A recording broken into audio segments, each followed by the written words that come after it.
नाजरीन, बेबी बाजी ड्रामा हर गुजरती एपिसोड के साथ बहुत दिलचस्प होता जा रहा है। आप मुझसे इत्तेफाक करेंगे कि आपने रोजाना की बुनियाद पर इतना अच्छा ड्रामा नहीं देखा होगा।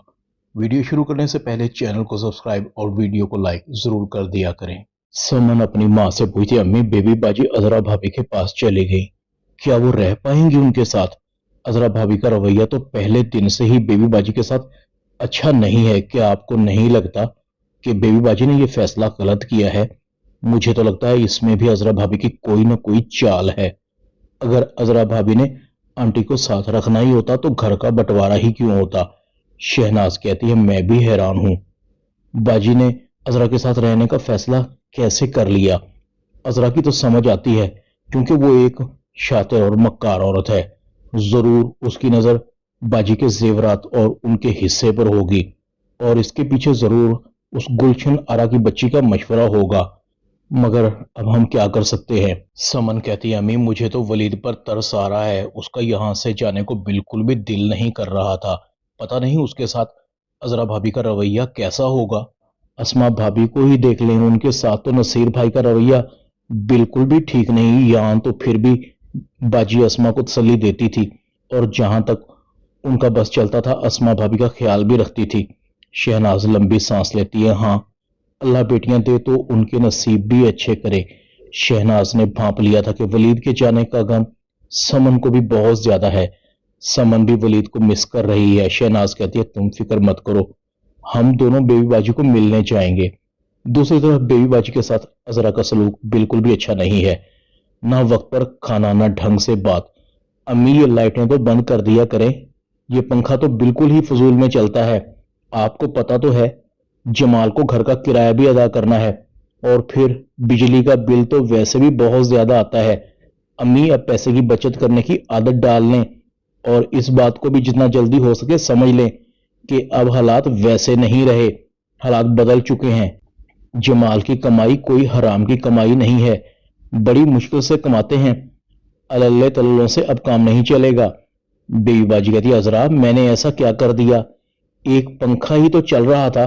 अजरा कहती है, अम्मी ये पंखा भी पैसों से चलता है, गवर्नमेंट ने बिजली के रेट्स बढ़ा दिए हैं। दूसरी तरफ वासिफ भी बेचैन है, पता नहीं अजरा भाभी अम्मी के साथ कैसा सलूक कर रही होंगी। अम्मी का वहां दिल लग भी रहा होगा कि नहीं। अम्मी जब तक हम चारों भाइयों को एक साथ देख नहीं लेती थी, रात को सोती नहीं थी। फरत कहती है, वासिफ अब बस भी करो, अम्मी कोई छोटी दूध पीती बच्ची तो नहीं है, अब तुम भी बड़े हो चुके हो, मैंने भी तो अपने माँ बाप को छोड़ा है। वासिफ कहता है, फरहत मुझे लगता है कि अम्मी वहां खुश नहीं है। अजरा भाभी ने यहां कभी अम्मी को सुकून से रहने नहीं दिया, वहां तो उनको खुलकर मौका मिल रहा होगा। फरहत कहती है, मैं भी हैरान हूं, अजरा भाभी अम्मी को क्यों अपने साथ ले गई हैं? कहीं ऐसा तो नहीं कि वो अम्मी के हिस्से पर काबिज होना चाहती हों, क्योंकि अजरा भाभी की मक्कारी तो अरूज पर है, उनको तो अवार्ड दिया जा सकता है। फरहत कहती है, अच्छा तुम फिक्र मत करो, वलीद से बात करो, अगर फिर भी तुम्हारा दिल मुतमईन नहीं होता तो मिल आओ। वासिफ हाँ में सर हिला देता है। हाँ, वलीद से बात हुई थी, काफी मसरूफ था, उसके साथ भी बहुत ज्यादती हुई है। पता नहीं उसका वक्त कैसे गुजरता होगा, उसे तो मेरे साथ रहने की आदत थी। जब तक हम दोनों भाई एक दूसरे से नोक झोंक नहीं कर लेते थे तब तक सुकून नहीं मिलता था। कभी सोचा भी नहीं था कि अब्बू के जाने के बाद हम भाई इस तरह से एक दूसरे से अलग हो जाएंगे। मैं जमाल भाई से बात करता हूँ, अगर हमारा घर अभी तक नहीं बिका तो उसे ना बेचें, शायद हमें कभी वहां जाना पड़े। इतना तो मुझे पता है कि उस घर को छोड़कर हम में से किसी को भी सुकून नहीं मिल रहा होगा। दूसरी तरफ अस्मा नसीर को कहती है, सुने, बहुत दिन हो गए अम्मी से मिले, पता नहीं अम्मी कैसी होंगी। आपको नहीं लगता कि हमें अम्मी को मिलने जाना चाहिए? नसीर कहता है, अम्मी कोई गैर जगह नहीं है, जमाल भाई के पास है, वो उनका ख्याल रखते होंगे।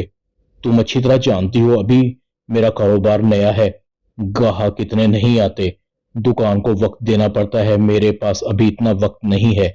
अगर अम्मी का हमसे मिलने को दिल करेगा तो वो जमाल भाई को कहकर खुद भी हमें मिलने आ सकती हैं। दूसरी तरफ असरा कहती है, एक तो मेरी जिंदगी अजाब में आ गई, सोचा था अलहदा होंगी सब कुछ ठीक हो जाएगा, इस बुढ़िया से जान छूट जाएगी, मगर कहाँ, ये तो मुफ्त का अनाज का खर्चा है, اس کا بندوبست کرنا ہوگا۔ اب وقت آ گیا ہے کہ اس مقصد کو حاصل کر لیا جائے جس مقصد کے لیے میں اسے یہاں لے کر آئی ہوں۔ ہر وقت زیور کی تجوری کو تالا لگا کر رکھتی ہے۔ بڑی کوشش کی چابیاں تلاش کرنے کی، مگر پتہ نہیں بڑھیا نے چابیاں کس جگہ چھپا کر رکھی ہیں۔ عذرا بڑی بی سے جتنا جلدی ہو سکے زیور لے لے، ورنہ بڑھیا ولید کی شادی کے لیے ولید کی بیوی کو سارا زیور بانٹ دے گی اور تیرے ہاتھ کچھ بھی نہیں آئے گا۔ سوچ۔ عذرا کافی دیر سوچتی رہتی ہے، دماغ میں کچھ نہیں آ رہا، کیا کروں؟ اچھا گلشن آرا سے بات کرتی ہوں، جب سے وہاں سے آئی ہوں اس سے بات ہی نہیں ہوئی۔ جب دو دماغ سوچیں گے تو پھر یہ بڑھیا قابو آئے گی۔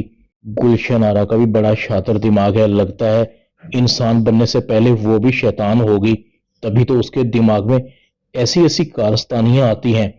عذرا گلشن آرا کو فون کرتی ہے، گلشن آرا تو بھائی بڑی طوطا چشم نکلی، جب سے میں وہاں سے آئی ہوں تو نے مڑ کر میری خیر خبر بھی نہیں لی۔ پہلے تو بڑا چائے پینے کے لیے ہر روز ٹپک پڑتی تھی، مجھے کہتی تھی کہ میں تیری بہن ہوں۔ گلشن آرا کہتی ہے، کہاں، جب سے تو گئی ہے میرا تو یہاں دل ہی نہیں لگ رہا۔ ایک تو ہی تو میری سچی دوست تھی جس کے ساتھ بیٹھ کر من ہلکا کر لیتی تھی، تو بھی دور چلی گئی۔ عذرا کہتی ہے، تو اس سے مشورہ کرنا ہے؟ گلشن آرا کہتی ہے، ہاں تو پھر کر، تیری بہن تیرے لیے ہر وقت حاضر ہے، بتا کیا مسئلہ ہے؟ عذرا کہتی ہے، میں تو اس بڑھیا کو لائی تھی کہ اسے اپنے ساتھ رکھوں گی، اس کا حصہ خود لے لوں گی، سارے زیور بھی میرے ہو جائیں گے، مگر بڑھیا بہت چالاک ہے، ہر وقت سانپ کی طرح تجوری پر کنڈلی مار کر بیٹھی رہتی ہے۔ مجال ہے کسی اور کی طرف گئی بھی ہو تاکہ کمرہ خالی ہو جائے اور میں اس کے کمرے کی تلاشی لے سکوں۔ اب تو ہی بتا اس عذاب کو کیسے گلے سے اتاروں، یہ تو مفت کی روٹیاں توڑ رہی ہے۔ گلشن آرا کہتی ہے، بہن تو خالم خالی مجھ سے مشورے مانگتی ہے، علیحدہ ہونے کی خوشی کی دعوت تو نے ابھی تک مجھے دی نہیں، حالانکہ سب کچھ تو میرا کیا دھرا ہے، آج جو تم مالکن بنی بیٹھی ہے میری وجہ سے ہی ہے۔